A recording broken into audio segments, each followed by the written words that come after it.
Ch.48, Adroit dies for the safety of only one. Seeing its state, Lian unconsciously reached out, wanting to pet it. What's wrong? But Hua Cheng sidestepped and turned his body slightly, avoiding Lian's touch, and smacked hard on the hilt. Nothing's wrong. Don't mind it. After getting smacked soundly, the cursed scimitar Yiming, feared by all in the heavens, shook even harder. Just then, Lian heard Feng Xin again in the communication array. How did Hua Cheng connect the distance-shortening array to the heavenly court? Exclamation mark. How do we open this door? Exclamation mark. Qi Qingxuan cried, General Nan Yang. Me. I think I know how. His Highness and I suffered this trick of Hua Cheng's when we were on our mission. Take 2 dice and toss them before the door, then push to see if it'll open. Lian remembered. Wasn't he casually tossing dice for fun earlier in the main hall? He could still recall clearly having run pathetically for their lives in that earthworm cave and from those cannibal savages. If they really did open the doors, who knows what other calamities await them? He cried hurriedly, Stop! Don't! Be careful! However, his voice never made it to the communication array. It seemed he didn't have the time to refill his spiritual power. It had all but depleted, and could only listen without speaking. Even if he could speak, it might have been too late. Feng Xin seemed to do exactly what Qi Qingxuan said without a second thought. How did he know? Because the next second, Feng Xin suddenly screamed curses in the communication array. He cussed whenever he was agitated, and when he cursed the words were often too vulgar for the ear. For censorship reasons the words shall not be repeated. Most of the officials were carefully following the situation, and asked immediately, General, what's happened? Exclamation mark. Mu King's voice came and it also sounded quite dismayed. What is this place? It appeared that he entered through the doors with Feng Xin. Be careful, guys. Qi Qingxuan called out. Different numbered rolls will bring you to different places. What number did you guys roll? He rolled a 4. Mu King said. Lian could hear Feng Xin's voice also carried a trace of panic and terror, and was worried they might have run into an extremely dangerous place. His voice couldn't be heard in the communication array, but he remembered that the one who cast the spell in the first place was right next to him. So without thinking too much, he hurriedly asked, San Lang, what does a roll of 4 open to? Depends, Hua Cheng replied. The door will open to whatever the roller fears the most. Just as Hua Cheng answered, Mu King coolly said, you fought to roll first and rolled out a women's bath. Give me the dice, I'll roll. Hearing women's bath, Lian covered his face with his hands. Feng Xin had always kept his distance from women, and always stayed away from even speaking of them. As if the female sex were savage wild beasts. To him, a women's bath really was the scariest place on Earth, worse than the immeasurable depths of tiger caves or dragon lakes. It seemed Mu King had successfully taken the dice, and Lian sighed a breath of relief. However, not a moment later, the two roared again. Qi Qingxuan woefully called, Generals, what did you run into this time? There was no response, only odd burbling sounds, as if the two of them had sunken into water. Everyone held their breath, and after a moment, Feng Xin emerged, taking large breaths of air, sounding as if he broke through the water surface, and spitting out something. He yelled, "Black marsh crocodiles." Turns out the two of them were barely 2 steps out of the women's bath in a frenzy, when Mu King took the dice by force and rolled, and the next step led them to fall into a muddling marsh. They were immediately submerged past their waists in the muddy marsh, over their mouths, after fighting to get out. Over a dozen curiously long crocodile monsters swam over to surround them. Each of those monsters was over 4 meters in length, and fed on human flesh. They grew human arms and legs from such evil practices. When they moved, the sight was terrifying and gross, making the two disgusted beyond belief. Half sunken in the black marsh, the two fought the crocs in fervor and madness, until Feng Xin finally had enough. "Give me the dice, let me throw." "You didn't roll anything good either." Mu King was one to never admit defeat, and shot a wide spiritual blast. "Croc monsters are still more decent than a women's bath. Who knows what you'll roll next? Give it to me." "Fucking," Feng Xin yelled angrily. "Didn't you already take the dice? Where are they?" Exclamation mark. The two had completely forgotten they were still connected to the communication array, and continued to fight each other, denouncing each other's luck in dice rolling, the whereabouts of the dice long lost and forgotten. The heavenly officials listened to their curses and shouts. A riot was the bigger the better. Exciting. So exciting! Exclamation mark. The two generals finally ripped through their masks and stopped caring about their faces. The officials held back their laughter, some even slamming their fists in their own seats, wishing desperately they could be watching this live to cheer the fight on. Although Feng Xin and Mu King's luck didn't seem to be the best, they were still martial gods, after all. And a few monsters here and there were at most a nuisance, so they were not in any true danger.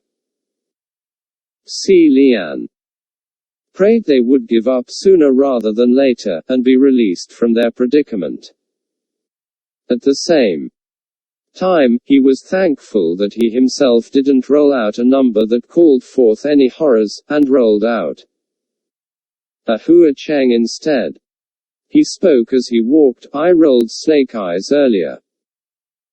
Does that mean every time snake eyes are rolled, I'll be able to see you?"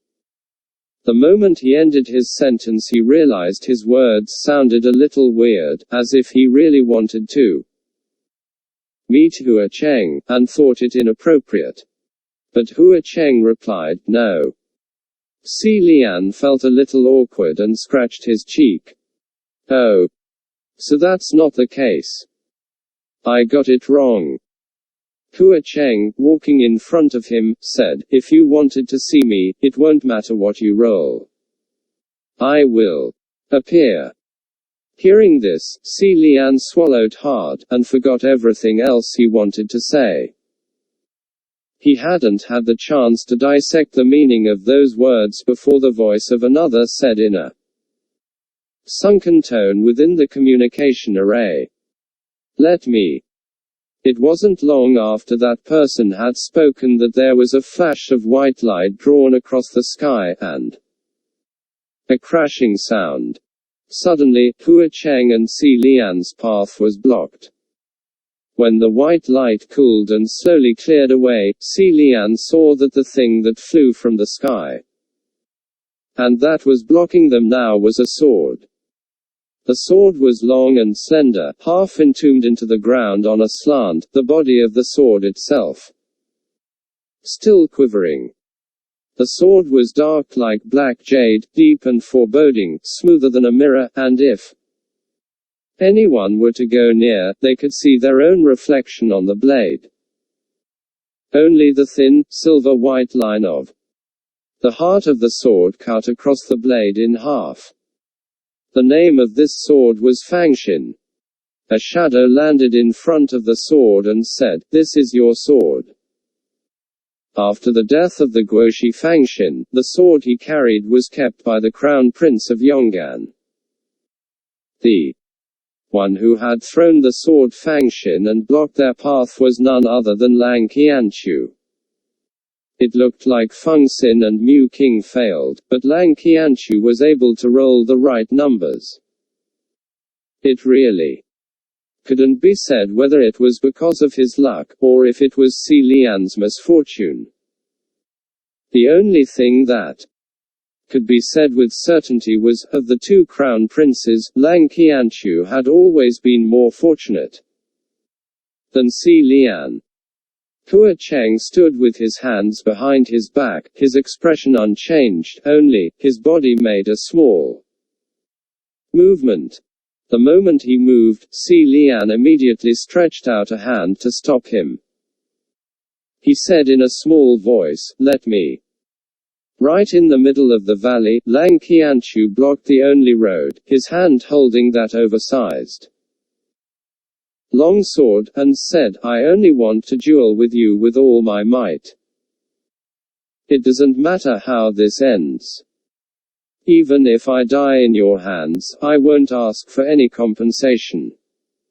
I don't need you to ask the Great Lord for banishment. You taught me the art of swordsmanship, it's not like you can't win, so why won't you fight me?" Si Lian knew even without Lang Qianchu saying it that he would fight with everything he had. But, if he didn't hold back, then Si Lian must also fight seriously. If that was the case, none of the scenarios would be what Si Lian would want to see. But if he didn't fight him, he wouldn't relent. After a long while, Si Lian finally nodded his head slowly. Fine.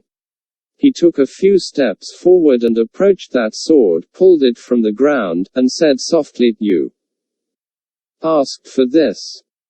After hundreds of years, Fangshin finally returned to the hands of its master. It moaned softly in Si Lian's hands. Closerby, Hua Cheng's eyes also shone from hearing the euphoric cries of that sword. With the sword in hand, Si Lian swung and pointed it to the ground before saying coolly, "However this duel ends, do not regret it." "I will never," Lang Qianchu shouted. Lang Qianchu felt like his head was going to split, both his hands held the longsword tightly, his eyes focused, his breath held, his sight locked onto Fangshin, the sword that was black as jade, not daring to be careless for even a moment. Si Lian jolted the sword, and suddenly dashed like an arrow. Lang Qianchu's eyes cemented, ready to strike, when suddenly his body froze, as if something had him wrapped tightly, and he fell heavily to the ground. He lowered his head to see and found he really was bound. A snow-white silk band was wrapped multiple times around his body like a poisonous snake. Lang Qianchu had been taught swordsmanship by the Guoshi Fangshin ever since he was young, and held fear and reverence for the Guoshi, even after blood spilt like rivers at the gilded banquet. That awe had never ceased. The moment Si Lian touched the sword, he spent his entire focus on the others' movement, and never noticed that there was a white silk band that snuck behind to ambush him the moment he was ready to attack. How could there be such a shameless thing? Seeing that Ruoye succeeded, Si Lian instantly relaxed his tense expression and heart. He threw Fangshin aside and took in a long breath, thinking, "Phew, that was close." Lang Qianchu laid on the ground struggling to break free. He didn't know how vicious the white silk band could be, and the more he struggled the tighter it bound. He cried angrily, "Guoshi, what is this?" Exclamation mark. "Let me go and let's fight to the death." Si Lian wiped sweat from his forehead and replied, "We already fought to the death. The thing that's binding you is one of my spiritual devices. You already lost. How can this count?" Lang Qianchu shouted. "When I said fight to death, obviously I meant using a sword." "To fight. Use a sword if you're a man. Ambushing with a white ribbon. How cunning." He really thought the sword was the best of all weapons and didn't think much of his words, but it totally sounded like he was a male official who was prejudiced against using white silk bands. But Si Lian didn't care whether he acted like a man or not. He'd cross-dressed before, and hung the words, "I can't get erect," on his lips. Nothing could get to him. Si Lian knelt down next to Lang Qianchu. "You didn't think things through, and you never said I had to use a sword. I used your loophole, so who are you gonna tell?" After a pause, he continued in a serious tone, "That's right, I ambushed you. So what? I succeeded. Yes, I was cunning, but so what? I won. If your opponent was anyone other than me, you would already be dead." Kuo-cheng stood not far from the two, and laughed soundlessly. He crossed his arms and looked away. Lang Qianchu was shocked to the core. When that person was still the Guoshi of Yong'an, all of his teachings were honorable and conscientious, straightforward and genuine. He'd never thought there'd be a day when he'd hear from the lips of his once teacher something like, "Yes, I ambushed, but so what? I succeeded, yes I was cunning, but so what? I won." He was stunned. After saying his fill, Si Lian stood up. "Think about it on your own. Next time, don't get in others' way." Next chapter. Ch.49, Adroit dice for the safety of only 1-2. Seeing that he was about to walk away, Lang Qianchu immediately called out, "Stop." Si Lian stopped. Lang Qianchu gritted his teeth and finally ground out, "You owe me an explanation." "What kind of explanation do you want?" Si Lian asked. "Of past grudges, for our kingdom and family. It's not that I can't understand your hatred for Yong'an. But..." He choked up. It wasn't for another moment before he continued in a strained, quivering voice. "But Guoshi, did my parents and I not treat the remaining citizens of Xianlei well? I was friends with many of them, and I did my best to protect them." Every word he said was the truth. After the kingdom of Xianlei had fallen, many remaining citizens never forgot their roots, and even after the kingdom of Yong'an was built and started its rule, those people and the descendants continued to live on as the people of Xianlei, often clashing with people of the new kingdom. The first few generations of the Yong'an monarchy ruled with force, and cruelly massacred many of the rioting Xianlei people. Inversely, there were also underground alliances formed by the Xianlei people to plot the assassination of many of the Yong'an nobility. They even succeeded a few times. This continued on, and the end result was a deeply seated hatred for each other on both sides. However, with the rule of Lang Qianchu's parents, the king took on a different attitude. He treated the Qianlei people with kindness and compassion. He wanted to unite the country of the old and the new, against all voices of dissent. Even if the idea of granting princely titles to past Qianlei royals was absurd, he used it as a way to show his sincerity, and regarded them with respect. Lang Qianchu himself had never been prejudiced because of past hatred. Everything was but history. The Guoxi Fangxin was a mysterious figure, having never revealed his true identity, so no one knew on which side stood the mastermind behind the gilded banquet bloodbath. However, the hatred between Yonggan and Qianlei ran too deep. Both sides would accuse each other whenever anything should happen. And so many of the surviving nobles all pointed their fingers at Qianlei, and used the chance to request for the complete annihilation of the remaining people of Qianlei. Yet, Lang Qianchu had rejected all their efforts. His determination protected the lives of many, and prevented them from suffering a nameless genocide. However, now that he was reminiscing, the more good he did then, the more wronged he felt now. Not that he felt what he had done was worthless, but he felt deeply aggrieved.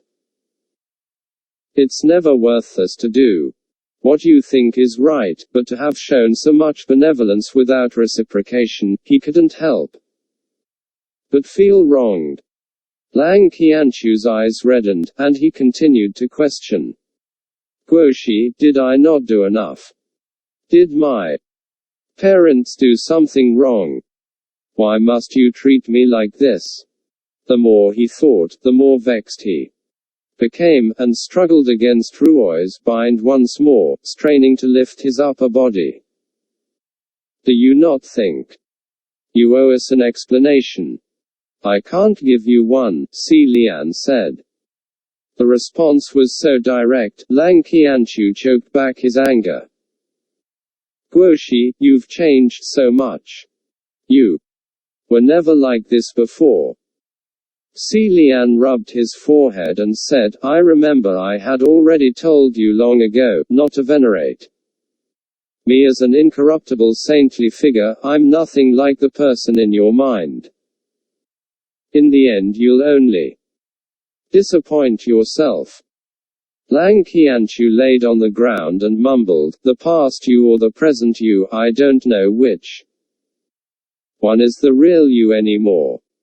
They're all me. But you were only 17 back then. Now that you're older, of course I'd be teaching you a different lesson, Si Lian said. Lang Qianchu closed his mouth for a moment but then blurted, was it because your 17th was a trial, that you had to turn my 17th into a trial too? Si Lian didn't respond. Seeing that he wouldn't speak, Lang Qianchu's anger flared and took in a huge breath. He yelled, if that was your intention, then I won't let you have your way! Exclamation mark. Si Lian's eyes widened at those words.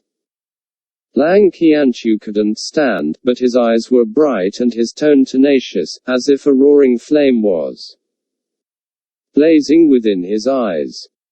He continued, his tone harsh, like he was peeved but also like he was declaring war. If you want me to fill my heart with hatred like you, I surely won't. If you're going to force me to abandon myself, I refuse. I will never. No matter what you do to me, I will never become like you! Exclamation mark. Exclamation mark. It was a declaration so heroic Si Lian was becoming dazed just listening to it. It took a moment before he came to, and PFFT, ed, bursting into laughter. Lang Qianchu's face was covered with fiery tears, his blood boiling with passion. He was at the height of his zealous cries, but all that was deflated by Si Lian's laugh, and he became angrily bewildered. Si Lian, on the other hand, was clapping as he laughed, his laughter growing by the minute, and he cried, "Good!" Si Lian couldn't remember the last time he'd laughed this heartily or for what, and it took him some time. Before ceasing, he rubbed his eyes and nodded, "Good. Remember what you said today. That you will never become like me." Hua Cheng still had his arms crossed and watched coldly. Just as Si Lian finished speaking, there was suddenly a blast of red smoke before him. The explosion came too suddenly and Si Lian jolted, thinking Lang Qianchu might have used some strange trick, and immediately evaded, his gaze watchful. However, the blast was loud in sound only, and didn't pose any harm. When the smoke had cleared, Lang Qianchu had disappeared from where he laid. What was left was a Daruma doll, swaying left and right. The Daruma doll had a very round face and body, like a giant squash. Its brows were black and its expression like a tiger, cute and juvenile. At that moment it was glaring, plump with anger, and it carried a fat sword on its back, gallant in its form, exactly like Lang Qianchu, except as a lovable big toy. Si Lian stopped smiling and called, "Qianchu!" Ruoye let go and returned to wrap itself around Si Lian's wrist. Hua Cheng walked over leisurely and flicked his finger on the body of that Daruma doll, laughing. Why does he look so foolish no matter what form he takes? Si Lian picked up the Daruma doll and didn't know whether to laugh or cry. This, San Lang, is this Qianchu? Why did he turn into this form? Stop playing around with him and change him back. No. Take him along and let's go, Hua Cheng replied. Go where? Si Lian asked. Just then, the two had come to a cramped little cave. Hua Cheng didn't answer him. He tossed up a dice. And it landed in his palm. He lowered his eyes to glance at it before entering the cave. To turn someone into a Daruma doll was such a mischievous spell, and was very much Hua Cheng's style. But, it was also hard to undo. Either way, Si Lian couldn't unravel it, and he couldn't guarantee any other heavenly officials could do it either, so he held the doll in his hands and was just about to follow Hua Cheng when he abruptly remembered the tossed Fangxin, and doubled back to pick up the sword. He strapped it onto his back, and chased after Hua Cheng. Si Lian wanted Hua Cheng to undo the spell, but the man was non-committal. The two walked around in the cave for a bit, and soon after it became wider and more spacious than the entrance. Footfalls echoed in the cave, and some distance in front of them came a faint light and sounds of singing. When Si Lian was led to Paradise Manor in the Ghost City, he had also heard singing, but the graceful songs of charming female ghosts were enticing and beautiful like aphrodisiac, intoxicating. This singing was like the chaotic dance of demons, appalling and hideous. The two were nothing alike. Si Lian couldn't help but ask, San Lang, what is this place? Shush, Hua Cheng lightly silenced him. Si Lian's question was already voiced in a near whisper. Hearing the shush, he held his breath. Soon he discovered why the need to be silent. Right in front of them came bunches of floating green ghost fires. and when the little bunches of flames approached, he saw they were little ghosts dressed in green. On the heads of each little ghost was a small flaming light, as if they themselves were a green candle. There was nowhere to hide in this cave and the path was narrow. Si Lian was about to reach for Fangxin, but thought Ruoye would be better suited in this situation, and dropped his hand again. But then, just as the little ghosts passed by them, they didn't bat an eyelash before moving on, continuing to whisper amongst themselves. It wasn't like they didn't see them, but more so that they didn't think it strange to see them. Si Lian looked at Hua Cheng, and the one standing next to him wasn't the exceptionally handsome red-clad ghost king he knew, but another little pale ghost with a green flame on his head. So, it seemed that Hua Cheng had changed them into fake skins without him knowing when it happened. Thinking that he himself must be upholding a green flame above his head, Si Lian couldn't help but raise a hand to feel. Why must we? Why must they transform into such a bizarre appearance? Although he trailed off, Hua Cheng obviously knew what he wanted to say. I already mentioned that the green ghost Shirong is vulgar and crass. All of his lackeys have to look like this. Si Lian didn't realize that Hua Cheng had brought him to the green ghost Shirong's territory. Before, when the heavens and the ghost realm mentioned the green ghost Shirong, they all had to comment on just how uncouth he was, and Si Lian couldn't fathom why. Now that he'd learned that all of his little ghost subordinates had to dress like this, he could somewhat understand. Going only by the title, The Night Touring Green Lantern, there was at least still a trace of sarcastic elegance, but if it was literally green light walking around at night, then there's definitely a gap between that and what he had in mind. Didn't you already destroy his lair? Si Lian asked. I did, but he escaped, Hua Cheng replied. Escaped for 50 years, then built a new lair.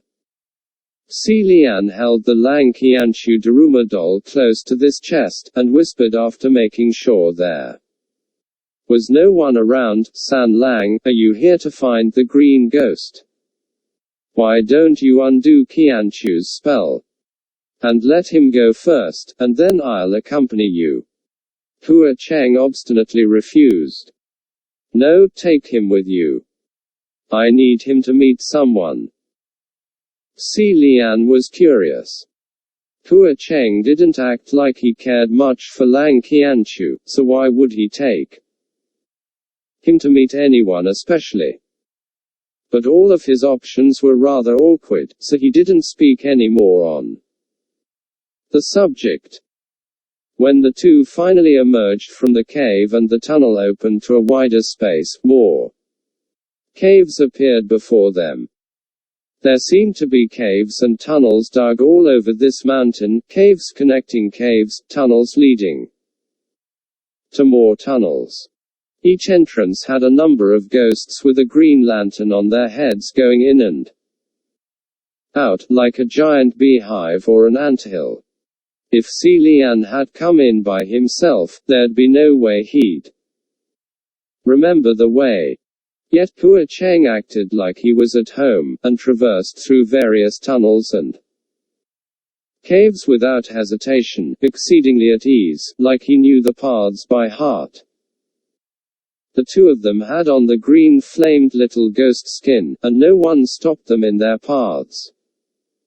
Si Lian breathed in relief, but Hua Cheng thought he was sighing and asked, "What's wrong?" "Nothing," Si Lian said. "I thought you would attack the lair head-on instead of sneaking in."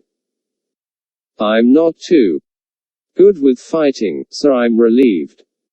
He meant it when he said he wasn't good at fighting. He may be skilled, but he wasn't good at dealing with the aftermath. Hua Cheng seemed to have puffed a laugh. I did attack head on the first time, but the moment he found out, he ran away, Hua Cheng said. This time I'm here for his person, so of course I can't have him notice I'm here. Was the person Hua Cheng wanted Qianchu to meet the green ghost? Si Lian wondered, was there a relationship between the two of them? Well, whatever he wants to do, I'll still accompany him, then ask him to undo the spell later. Si Lian still had the burning of Paradise Manor on his mind, and still felt guilty. As he was thinking, Hua Cheng spoke. That useless trash can't do anything, but he's very vigilant. Those little ghosts can't approach his person. And it's not easy disguising as his closest henchman. To get close, there's only one way. Just then, 4 little ghosts came by, laughing and chatting. Hua Cheng slowed his steps, and Si Lian followed his lead. Turns out the little ghosts had behind them a train of bound humans, dragged by a long rope. Among the humans, some were ragged and unkempt, some in extravagant clothes, but they all seemed to be young men and women under the age of 30. There was even a child who was grabbing onto the corner of a sleeve of one of the young men. They were probably father and son. Their hands were bound and looking terrified, some ready to faint, while trudging through the demonic lair. They brushed past Hua Cheng, and without missing a beat, he turned around and seamlessly joined the end of the march. He gently elbowed Si Lian, and he repeated Hua Cheng's actions. When he looked over, Hua Cheng had already changed skin again, and this time, it was a clean-cut young man. He himself probably looked similar. The little band made twists and turns through the tunnels and caves. The little ghosts leading the group seemed to be quite content in their duties, and from time to time showed off a little authority, yelling and snarling at the prisoners behind them. No funny business. No crying. With your faces all covered in tears and snot, if you ruin our great ones' appetite, we'll teach you what it's like to want to die. Of the 4 great calamities, there had never been word that the other 3 supremes devoured human flesh. Only the green ghost Shirong was gluttonous in this manner. No wonder his equals and enemies scoffed at any mention of him, dismissing him as unsightly and ignorant. Earlier, Hua Cheng said there was only one way to get close to the green ghost Shirong, and it appeared that mixing in with the food was the way. As he walked, Si Lian reached for Hua Cheng's hand. Once he succeeded in grabbing hold of it, he felt Hua Cheng freeze, like he wanted to pull away. It wasn't that Si Lian didn't notice, but under the circumstances there wasn't much room for thought. He held Hua Cheng's hand tight, and lightly drew a word in his palm, save. Since Si Lian saw this, then he must save these people. This gesture was him informing Hua Cheng of his intentions. After the word was written, Hua Cheng gently folded his fingers and closed his palm. A moment later, the band exited a tunnel and proceeded to enter an exceedingly large cave. The moment they entered the cave, a field of shadowed objects entered their vision. Si Lian squinted and hadn't quite made out what those objects were, but instead he felt Hua Cheng grip his wrist, and drew a few words on the back of his palm: watch your head. Don't touch. At first Si Lian thought there hung many rags from above, but when he looked closer, his pupils shrank. What rags! It was a field of blackened, tightly packed people, feet above, heads hung low, suspended in mid-air. The forest of upside-down corpses. However, although there hung those flipped dead bodies, there was no bloody rain because those corpses were all dried without a drop of fresh blood left in their veins. The expressions on those dried corpses all looked to be in pain, their mouths open wide, and there was a thin layer of snow like crystals on their bodies and faces. It was salt. In the deepest recesses of the cave, the lights shone bright. There was a giant chair, a long table, golden goblets and jaded utensils. Such extravagance made it look more like a royal banquet hall rather than a deep mountain cave. A bit further away from the long table was an enormous steel cauldron, big enough to allow over 10 people to swim within. Red, boiling water bubbled in rage in the cauldron. If anyone should accidentally fall in, it would only be seconds before they were cooked through. The 4 little ghosts ushered the group of prisoners towards the cauldron, but some fell to the ground, shivering in fear when they saw what was waiting for them, and in the midst of yelling, hitting, and pulling, Si Lian suddenly felt next to him. Hua Cheng's arm went stiff and stopped in his step. He turned his head to see, and saw that although Hua Cheng still had on the appearance of a clean-cut young man, his eyes were blazing with rage. Even though Hua Cheng was always smiling, Si Lian knew his true emotions were always hidden deep within. Si Lian had never seen in his eyes a violent fury this blatant. He followed Hua Cheng's sight and, the next moment, felt his own breathing stop. Before the extravagant giant chair, there knelt a person. On the first glance it was a person, but upon a closer look, it was actually a stone statue the size of a real person. It was a rather interesting statue sculpted in a kneeling position, its back facing him, its head downcast. It was the very form that could be described as a dog with its tail between its legs. It was easy to presume that the only purpose of making such a statue was for humiliating this person. Si Lian didn't need to turn the statue around to know that its face must be exactly the same as his own.